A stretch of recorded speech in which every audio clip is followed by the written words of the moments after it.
Lee Arnold. I'm the library director at the Historical Society of Pennsylvania. It's a Victorian treasures case, something that was made up in the late 1880s, something that of course we don't do now.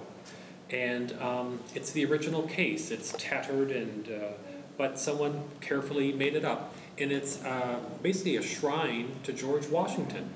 The document was created in 1882. So it had really nothing substantial to do with Washington during his lifetime.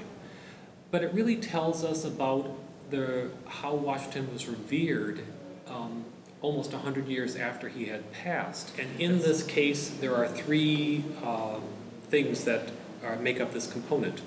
One is that there's a handwritten letter by George Washington to his brother-in-law, Burwell Bassett.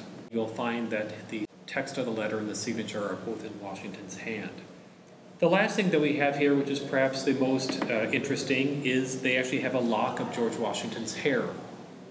A lot of people say they have a lock of George Washington's hair, but we know that this is the true George Washington's hair because of the written statement that is below the hair. And as we all watch the Antiques Roadshow, we know that the key word is provenance, in a sense of how did it get to us, a library, all the way back from its original creator. If you can trace that provenance, you can determine that this is authentic.